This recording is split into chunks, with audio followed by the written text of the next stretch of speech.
if we don't have the First Amendment, if we don't have freedom of speech, then I think we lose a lot about, first, what makes the United States of America the United States of America, and also democracy as we know it.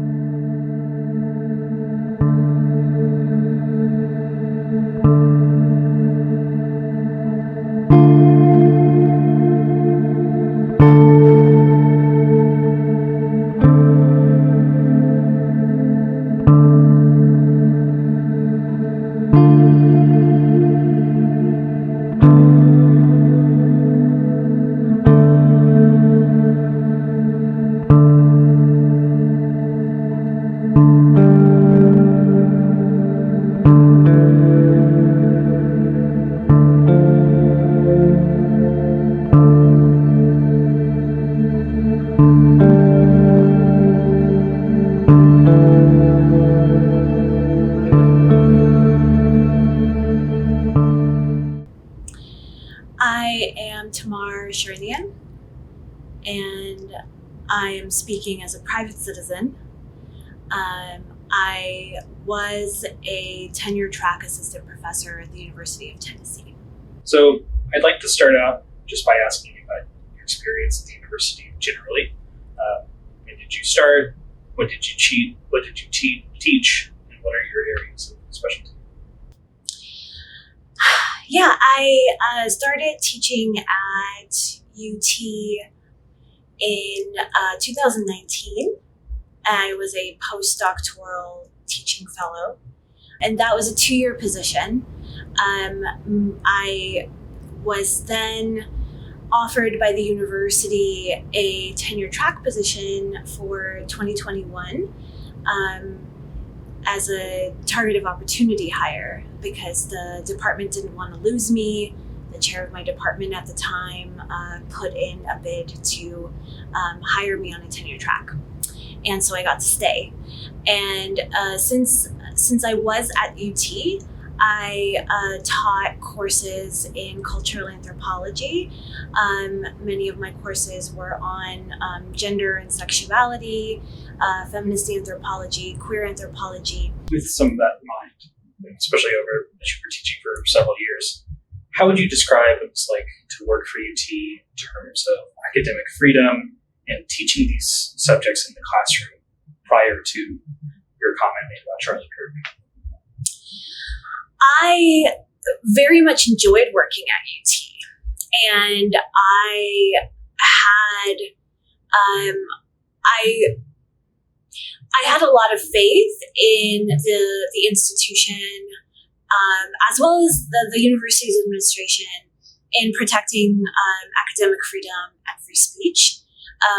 We, as faculty, were regularly assured that these things were not going to be tampered with, that the institution depended on academic freedom.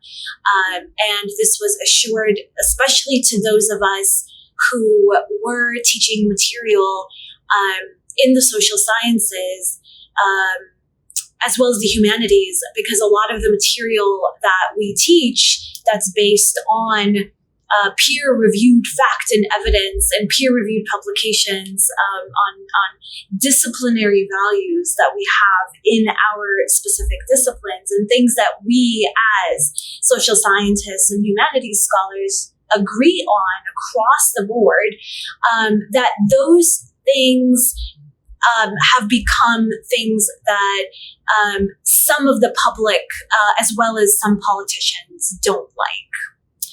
And we were assured regularly, pretty regularly, a few times a year, in fact, during meetings, with the chancellor, with the provost, about academic freedom and how important it was to the administration, how important free speech was to the administration, how they were going to shield the university from those who did not like those aspects of the university. And in hearing that regularly, I felt pretty confident in the university. And I, in fact, regularly talked to colleagues at other universities about how lucky I felt to be working at UT because the university protected those things, and so fiercely, it seemed.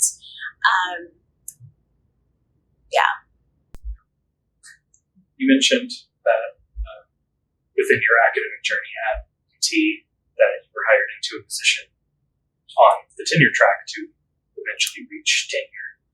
How were you progressing toward that goal prior to this situation? I had submitted my tenure file with the hopes of achieving tenure by July of 2026. So it was in August, late August, I submitted my tenure file for consideration, and that goes through all of the steps. It goes through the department, and then the college, and then the provost's office, and so on. And I had submitted that a year early, so I wasn't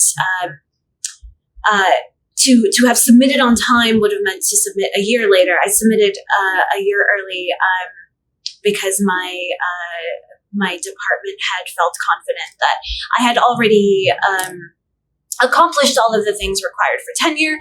And in fact, I was ready to submit my tenure file a year earlier than that because of the number of publications I had, and that my book with Duke University Press, which is a very prestigious press, had already been published. But we decided to not submit 2 years early because that would have gone into unprecedented territory, and I didn't know how the college would react to that, so we just decided to stick to a year early rather than 2 years early. Brief aside, I did see that your book had won an award too right before the situation. How did that feel, getting the additional recognition for your book? Oh, that was pretty amazing for me. That the award that my book won was an award that, as a graduate student, was one of those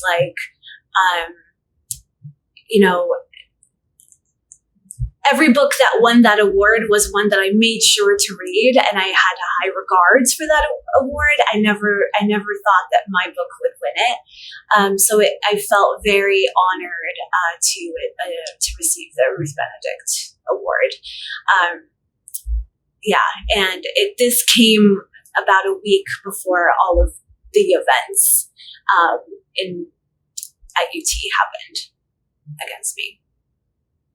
So, leading right into that, can you walk me through the day of September 12th when you posted the comment, and what the rest of that weekend looked like leading up to September 15th, when UT began taking action against you? Yeah, so it still is, I have to say. It is a very difficult time for a lot of people. I have been very aware of the genocide in Gaza since it began in 2023. I am a scholar of post-genocide societies. I teach about genocide, and I'm the granddaughter of genocide survivors, and so genocide for me is something that is when it started happening, it peaked. To say it piqued my interest is terrible. But I was heavily emotionally as well as politically involved. Something that is a crime against humanity, because I think it damages the humanity of every human being on the planet. And so this was a time for me where I, for at that point, almost 2 years, had been every day seeing some of the most horrifying images that I had ever in my life seen or read about. Images of parents with their children's body parts in plastic bags walking for miles. and only having a few body parts of their children left after an explosion. People digging for their loved ones under rubble of entire buildings that had collapsed on babies. Reading about stories of children who'd been found after having starved to death under rubble because no one could get to them in time. The day that I posted that comment on my friend's Facebook page, I had just seen a video of a young boy, maybe about 7 or 8 years old, who had just witnessed his sister's body explode into two in front of him, and had gone to the building next door and had found her torso there, separated from the rest of her body. And that is what was on my mind. And I was devastated. I am devastated every day that this is it is still happening. And I was seeing an outpouring of grief for a person, not an outpouring of grief for those children, not an outpouring of grief for that young boy's sister, but an outpouring of grief for somebody who, during his life, had mocked those children, who had mocked those people who were under rubble. Thousands, tens of thousands of people under rubble with entire buildings collapsed onto them. Tens of thousands of people who have been killed. Many, many more who are starving to death, who are dying of disease because of lack of water, because of lack of food, who had mocked them.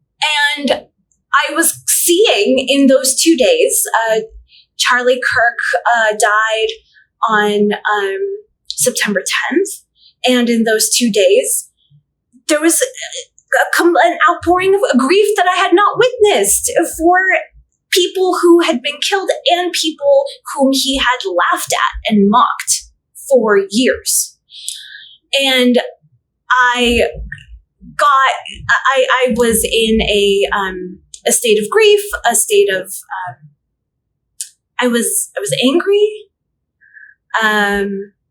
And when I saw my friend's post, I commented out of those emotions. And I do regret my words. I have apologized for my words in a letter of appeal to the university. That has been made public, and I see that as an open public letter. And I think that I used very, very poor words. But those words came out of a reality. Looking back now, almost 3 months later, how do you reflect on that comment?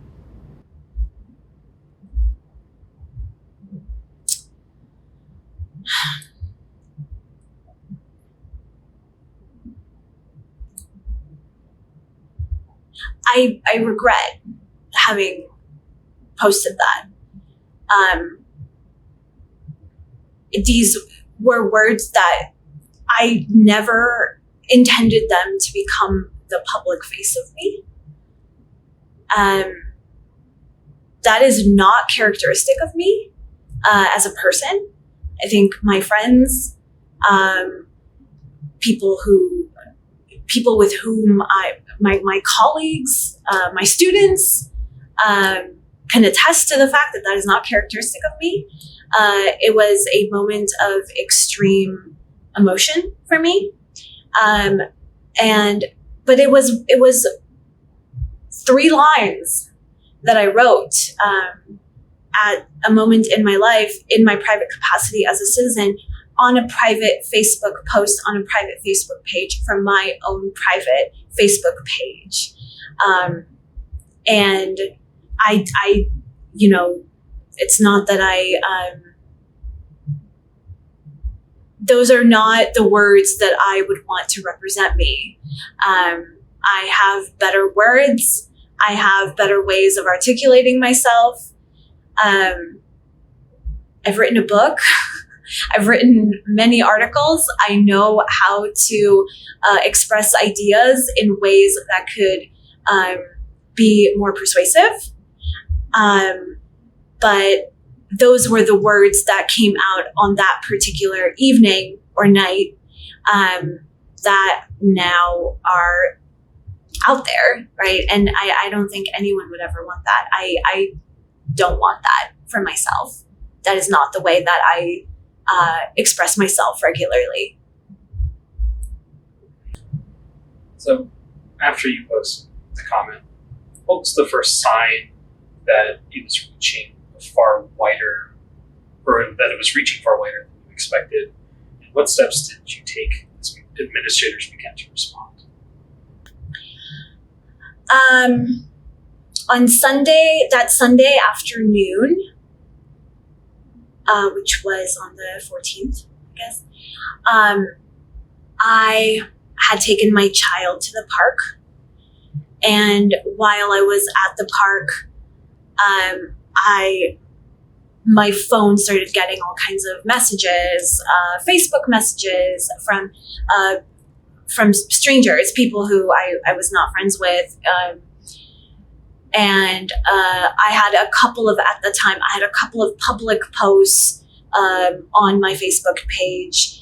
And those were getting comments from people I'd never heard of. And I was really hateful comments. And I was just like, I had no idea what was going on.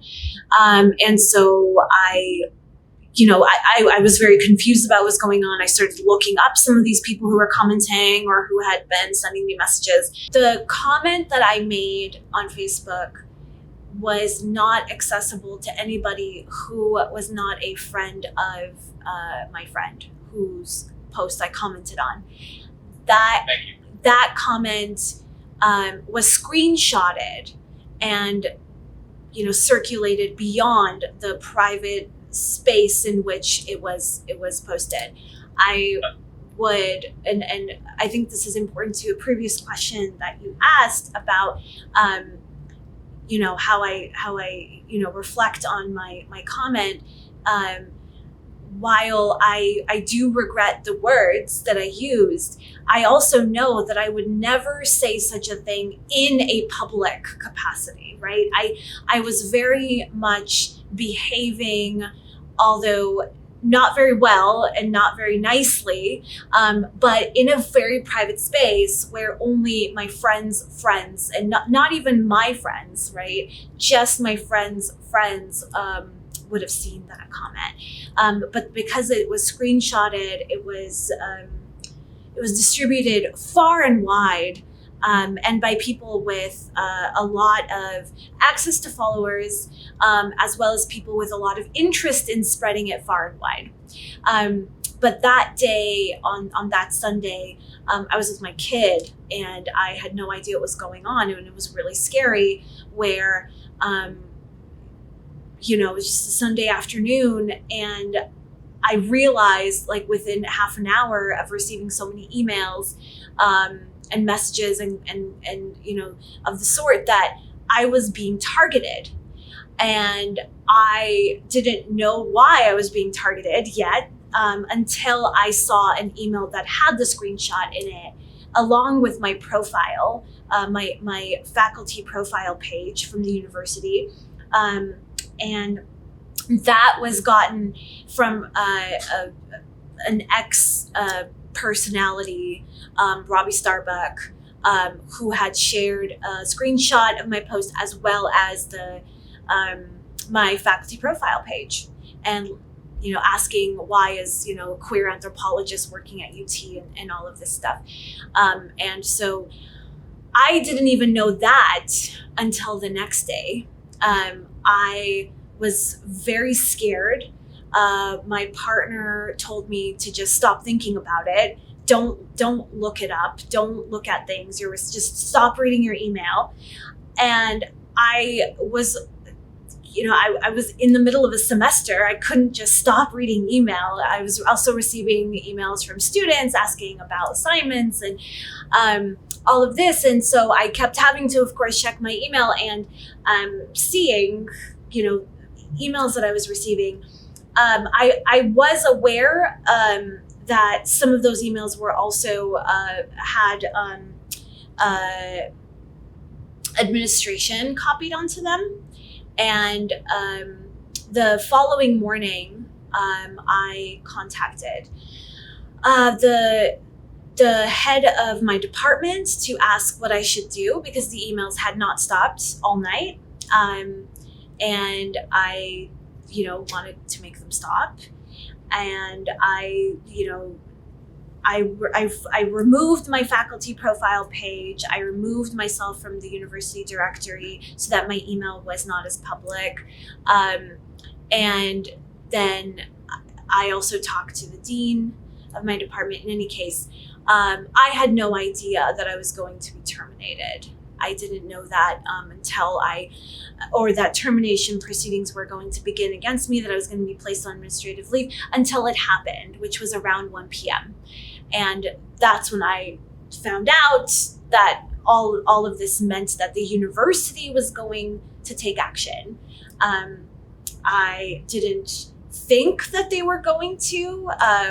Clearly, it's a First Amendment violation.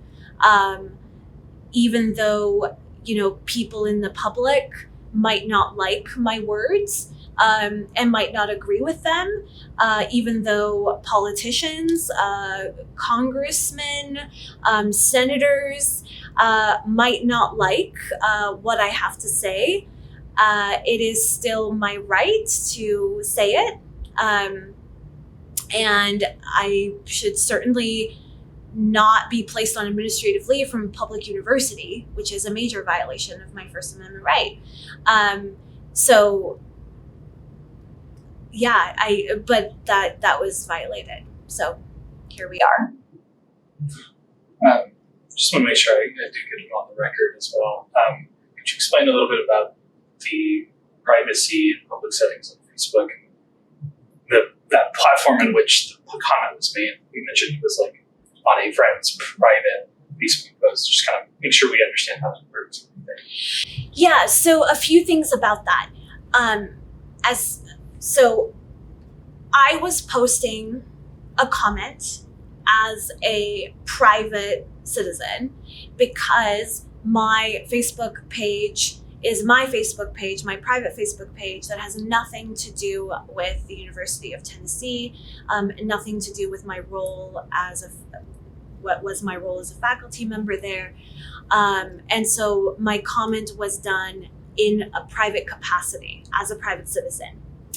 But, beyond that, my Facebook page was private, meaning that besides the 2 or 3 public posts that I had advertising things for people,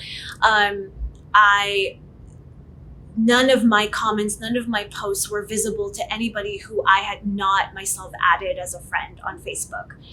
The comment that I had made on a friend's Facebook post, that would only be visible to my friend's friends, people who my friend had added as a friend at some point, including our mutual friends, of which we have about 30, none of whom are UT affiliated except my partner. And so it was done very, very, and she lives in California. This was very much outside of anything having to do with the University of Tennessee. It was mentioned that you and your attorney tried to settle this outside of court. What can you share about those conversations with UT, why they didn't pan out? Just that they were unsuccessful, unfortunately. They didn't do anything. I don't know if there's really much to say. I had hopes. I can only talk about what I hoped for. The chancellor asked me for a response to my being placed on administrative leave, and as well as the notice for the grounds of pursuing termination against me. And I did. I responded. And I felt that after the response, the university would respond somehow, either by understanding that what they had done was a violation of my First Amendment right and then reinstating me, which was really what I honestly thought would happen, or by following due process, university procedure, and by having some sort of hearing by which the university faculty, because we have shared governance at the university, the University of Tennessee has a shared governance structure, that through some sort of hearing, they would realize that they actually do not have the grounds for termination against me, and I would be reinstated. None of that happened, and nothing was happening. And so we had to go to the court. Now that you filed a lawsuit, what does an ideal resolution look like to you or for you? I want to return to the classroom. I want to return to doing what I was doing. And I think that I want to return because I want to return. And I liked my job, and I think I'm very good at that job. And it's what I've always wanted to do. I would like to return to doing that. But I think beyond that, I would like to return to my job because this whole thing has had a chilling effect on faculty at the University of Tennessee and beyond, right? That it's quite scary to think about faculty not being allowed to be private citizens and be able to express themselves as, human beings, in the world, and being fired for their opinions and their thoughts that have nothing to do with their public jobs. That is really scary to me. It's really scary to others, I think. And I would like to see the First Amendment upheld. I think that that's a really important thing. If we don't have the First Amendment, if we don't have freedom of speech, then I think we lose a lot about, first, what makes the United States of America the United States of America, and also democracy as we know it. And that's really terrifying to me. So I want to return to my job, but I also, really, really want the First Amendment to be protected for me and for everybody else. So we've seen in documents showing strong reactions on both sides, some threatening to not support UT because of the comment, and others saying they would not be pursuing their studies at UT because they were upset with how administrators were handling the situation. Has that influenced your thinking about returning to the classroom yourself? And have you thought much about what a return to the classroom would look like? I know that, there are people who do not want me to return. The senators, Congress people, and people who were sending hate mail to me and the university and so on. But I also know that there are a lot of people at UT and beyond UT who want me to return. I think that there are students who want me to return. That has been something that students have reached out to me and expressed to me. The faculty senate at the university also voted on a resolution where they would like to see the university uphold its commitment to the freedom of speech and academic freedom. So I think that there is support in my being reinstated. In terms of returning back to the classroom, I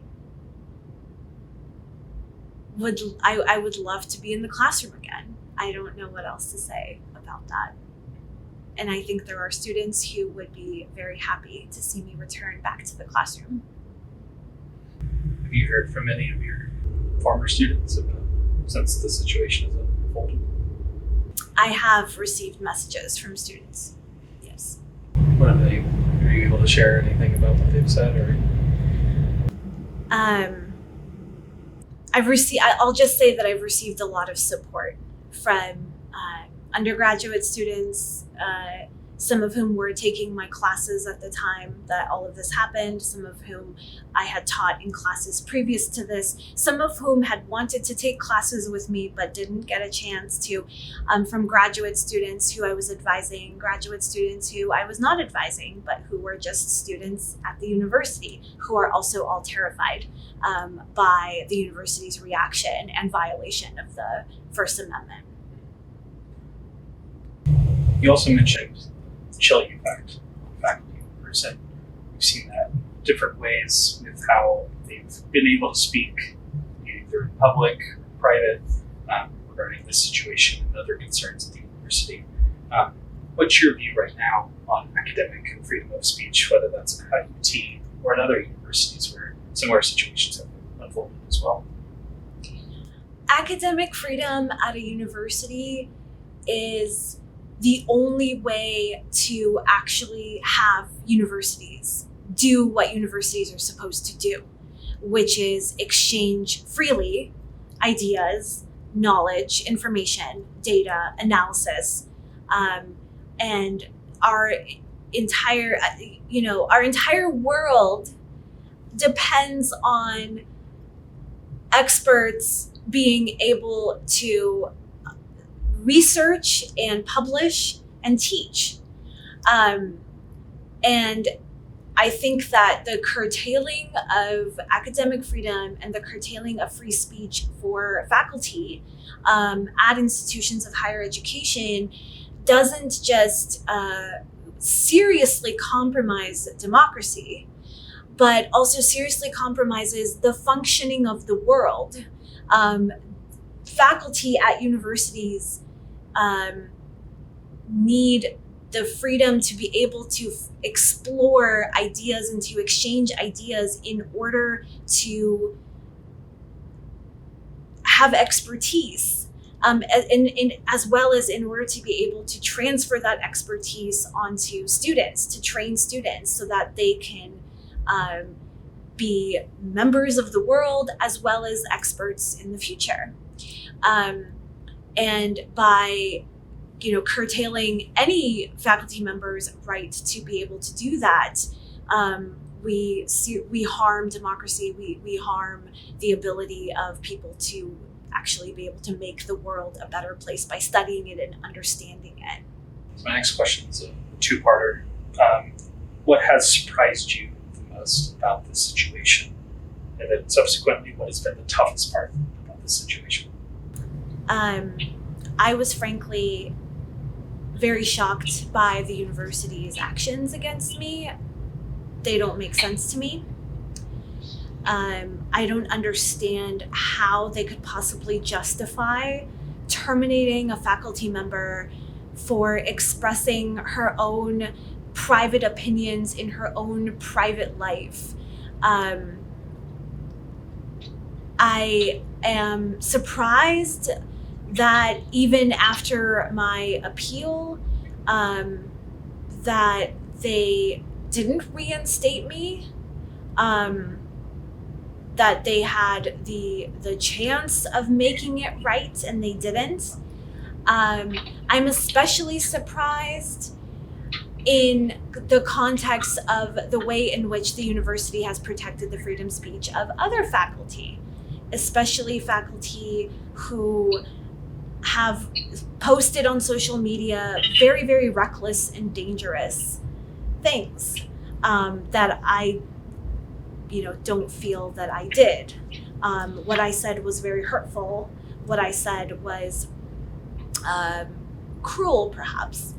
But I was in no way inciting violence or calling for violence or even celebrating violence.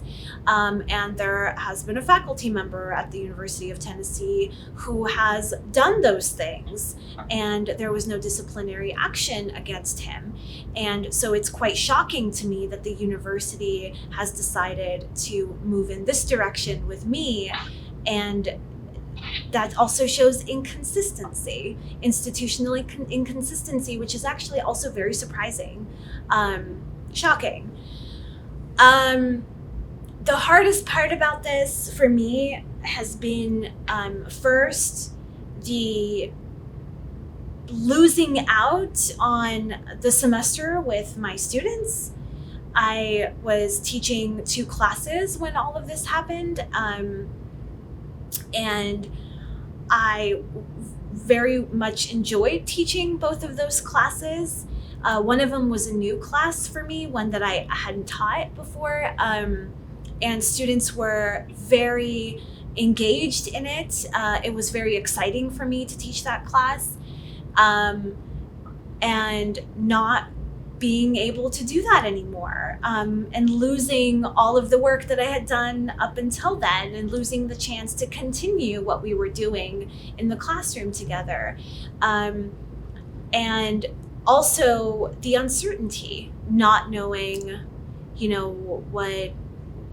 whether I'm going to be returning to my job, to the university. All of that uncertainty has also been very difficult. Since this situation began, what have you heard from faculty members, students, and other people both in Knoxville and beyond? And then subsequently, what is your message back to those same people? So I've received a groundswell of support in the days and weeks following the university's actions against me. Colleagues in other universities, in other countries, friends in the academy and beyond the academy have reached out to me, showed support. There were colleagues who put together petitions to reinstate me, have written collective letters to the administration to demand my reinstatement. Organizations have written public statements in support of me and condemning the university's actions against me. And my response to them, and I, like I said, I feel like I have the responsibility, not just in advocating for myself and my own rights, my own First Amendment rights, and my right to return to the university, but for the First Amendment in general, for everybody. That's a responsibility that I feel like I've seen on some commentary on other articles that have been published, some by your organization and by others about me, and some comments like just move on. And I find that very harmful. I cannot just move on, right? Because if I move on and do nothing to protect my rights, then I also I'm harming everybody else's First Amendment rights. I feel a responsibility here to advocate for myself, because it's also an advocacy in general of the Constitution of the United States of America, as well as everybody's rights. I feel that very severely, that responsibility. So my response to that groundswell of support is, I am going to do everything I can to protect my rights, because that is also all of your rights.